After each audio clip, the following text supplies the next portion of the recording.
కాదంబరి జత్వాని జిందాల్పై ముంబైలో పెట్టిన కేసు ఏమైంది? అది ఏం మలుపు తిరిగింది?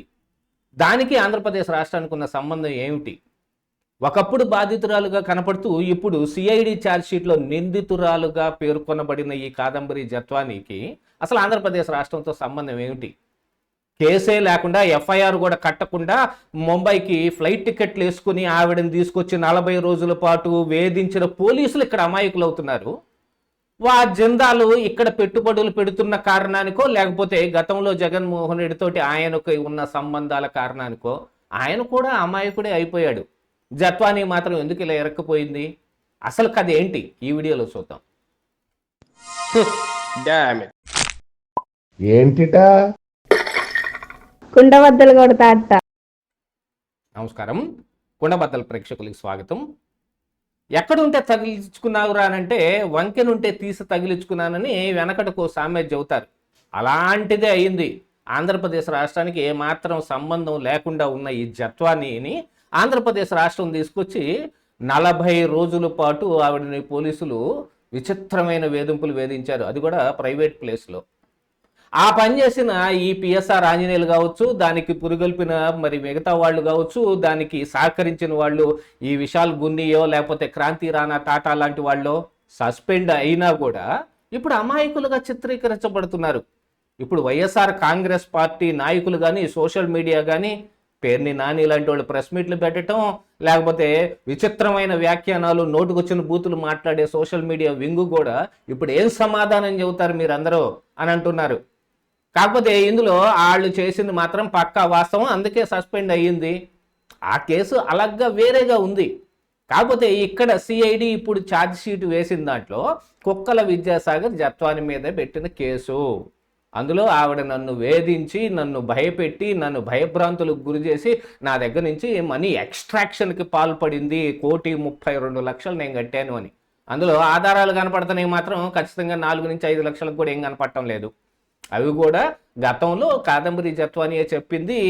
ఈ కుక్కల విద్యాసాగర్ తోటి ఉన్న సంబంధం కానీ మోడల్గానో నటిగానో ఇప్పించే వాటి కోసం ఇచ్చిన అడ్వాన్సులన్నీ కానీ వీటి రూపంలో కనపడుతున్న 1,32,00,000 ఎక్స్ట్రాక్షన్ అనే దానికి మాత్రం పూర్తి ఆధారం అయితే ఏది కనపట్టల్లా. మరి ఇన్ ఫ్యూచర్ పోలీసులు దాన్ని ఏమి కోర్టులో సబ్మిట్ చేస్తారో చూడాలి. కాకపోతే ప్రస్తుతం నడుస్తున్న వ్యవహారంలో ఇప్పుడు పోలీసులు అమాయకులైపోయారు. ఆనాడు జగన్మోహన్ రెడ్డి తోటి ఇదే కడప స్టీల్ ఫ్యాక్టరీకి శంకుస్థాపన చేయడానికి వచ్చినప్పుడు సీఎంతో కలిసి కొంత వ్యవహారం నడుపుకున్నాడు జిందాలు.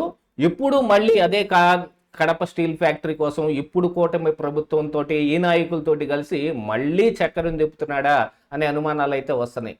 ఇక్కడ అమాయకుడుగా జిందాల్ ప్రజెంట్ చేయబడుతున్నాడు.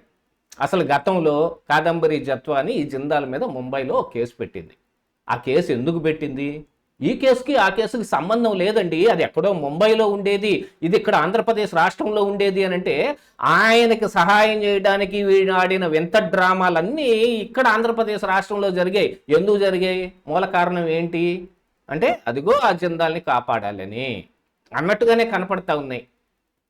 యాక్చువల్గా ఈ జిందాల్ మీద కాదంబరి జత్వాని కేసు పెట్టినప్పుడు పోలీస్ స్టేషన్లో తీసుకోకపోతే ఆవిడ ప్రైవేట్ కేసుకి వెళ్ళింది. ఆ కోర్టులో ఈ కేసుని రిజిస్టర్ చేసుకుని ఆవిడిచ్చే ఆధారాలన్నింటినీ నమోదు చేసి పెట్టుకోవాలి అని కోర్టు ఆదేశాలతోటి ఆవిడ మరుసటి రోజు ఆ తర్వాత రోజు కోర్టులో ఆదేశాల ప్రకారంగా పోలీస్ స్టేషన్లో ఈ ఆధారాలను సమర్పించాల్సిన సమయం కంటే 2-3 రోజుల ముందు ఆవిడని ఆంధ్రప్రదేశ్ రాష్ట్రం పోలీసులు పట్టుకొస్తారు. అయినా కూడా జిందాల్కను ఈ ఆంధ్రప్రదేశ్ రాష్ట్రం పోలీసులకి ఏమీ సంబంధం ఉండదన్నమాట. ఈ జిందాలు రాష్ట్రంలో పెట్టుబడులు పెట్టడానికి మాత్రమే వచ్చి జగన్మోహన్ రెడ్డి తోటి మాట్లాడి వెళ్ళిపోయాడు. అసలు జగన్మోహన్ రెడ్డికి జిందాల్తోటి గతం నుంచే సంబంధాలు ఉన్నాయి అనేది కూడా చాలాసార్లు ఎస్టాబ్లిష్ అయిన విషయమే. ఇక అది పక్కన పెడితే ఆవిడని తీసుకొచ్చిన తర్వాత ఆవిడ మీద పెట్టిన కేసు ఏమిటయ్యా అంటే ఇక్కడెక్కడో జగ్గయ్యపేటలో ఉన్న ఒక ల్యాండ్ని ఆవిడ కబ్జా చేసేసి ఫోర్జరీ డాక్యుమెంట్లు గుట్టించేసి వాటితోటి ఆవిడ దాన్ని వేరే వాళ్ళకి అమ్మాలనుకుంటుంది అనేది దాని మీద ఒక కేసు పెట్టారు. ఆ కేసు మీద అసలు ఆ ల్యాండ్ ఓనర్లో లేకపోతే కొన్న వాళ్ళు వచ్చి చెప్పింది ఏమిటి, ఆ కాదంబరి జత్వాని తోటి మీరు ఏ రోజు కలవలేదు అని. ఆ ఫోర్జరీ డాక్యుమెంట్లు పుట్టించినప్పుడు కూడా పాపం అమాయకంగా తెలియకుండా కాదంబరి జత్వాని ప్రస్తుతం ఉంటున్న ఈ హౌస్ అడ్రస్ని వాటిలో నమోదు చేశారు. కానీ ఏ రోజు ఈ డాక్యుమెంట్లు చేయబడ్డాయి అనేది ఒకటి సమయం తీస్తే ఆ సమయానికి ఆ అడ్రస్లో ఆవిడ లేదు, ఆవిడ పాత ఇంట్లో ఉంటుంది. ఆ విషయం వీళ్ళకి నోటీసులో లేదనుకుంటాను, ఉంటే ఆ అడ్రస్సే పెట్టుండేవాళ్ళు.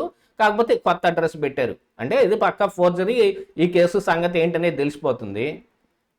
ఆ పని ఎందుకు చేశారు అనంటే జిందాల్కి ఉపయోగపడే విధంగా ఆవిడ తీసుకొచ్చి ఆవిడ దగ్గర ఉన్న ల్యాప్టాప్లో ఫోనుల్లో ఉన్న ఎలక్ట్రానిక్ ఎవిడెన్సెస్ మొత్తాన్ని ఇరాడికేట్ చేసేయాలి, స్మాష్ చేసేయాలి అంటే ఆవిడ అదుపులోకి తీసుకొని వాటన్నిటిని స్వాధీనం చేసుకోవాలి. అప్పుడే కదా డిలీట్ చేయబడతాయి, లేకపోతే పగలగొట్టబడతాయి. ఏ ఆధారాలు ఆవిడ సమర్పించలేదు.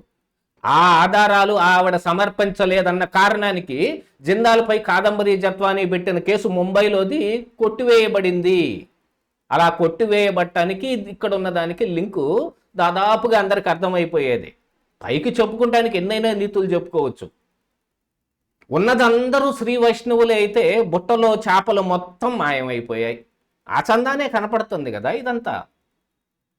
అసలు ఇంతకీ తర్వాత ఇప్పుడు సిఐడి ఈవిడ మీద ఎందుకు వేసింది అంటే కుక్కల విద్యాసాగర్కి ఈవిడికి ఉన్న ఒక సంబంధం, ఆ సంబంధంలో కొంచెం ఏదో ఎక్స్ట్రా మ్యారిటల్ అఫైర్స్ ఉన్నాయి అన్నట్టుగాను ఆవిడ ఆ ప్రైవేటు ఫోటోలను మొత్తాన్ని బయట పెడతానని భయపెడుతుంటే గజగజ వణికిపోతున్న చిన్న పిల్లవాడు చంటి కుర్రవాడైన ఈ కుక్కల విద్యాసాగర్ వైఎస్ఆర్ కాంగ్రెస్ పార్టీ నాయకుడు అయ్యుండి కూడా వణికిపోతూ ఆవిడ 1,32,00,000 కట్టాడు. ఆ తర్వాత మళ్ళీ ధైర్యం తెచ్చుకొని కేసులు పెడతా ఉన్నాడు.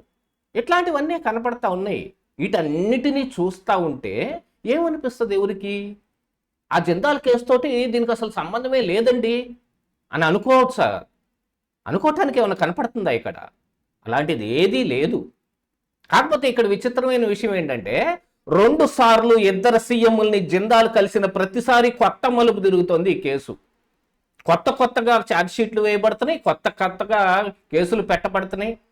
40 రోజుల పాటు కాదంబరి జత్వానీని ఆవిడ తల్లిని తండ్రిని తీసుకొచ్చి ఒక గెస్ట్ హౌస్లో పెట్టి ఎందుకు వేధించారు?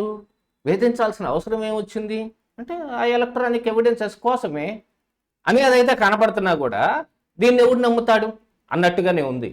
కాకపోతే ఈ రోజున వైసీపీ నాయకులు మిగతా వాళ్ళు మాట్లాడుతుంది అమాయకులైన పోలీసు వాళ్ళని అనంటే అంత అమాయకులేం కాదండి వాళ్ళు. ఎఫ్ఐఆర్ కూడా లేకుండా కేసులు కూడా ఏం పెట్టతారో కూడా తెలియకుండా వీళ్ళు ముంబై వెళ్ళడానికి ఫ్లైట్ టికెట్లు బుక్ చేసుకున్నారు. ఆ విషయం కూడా మరి పోలీసుల ద్వారానే బయటపడింది కూటమి అధికారంలోకి వచ్చిన తర్వాత. అంతటి అమాయకులు, మామూలు అమాయకులు కాదు ఈ పోలీసులు కూడా. ఎప్పుడో పెట్టబోయే కేసుకి అరెస్ట్ చేయడం కోసం ముందే టికెట్లు బుక్ చేసుకొని ఉంటారన్నమాట.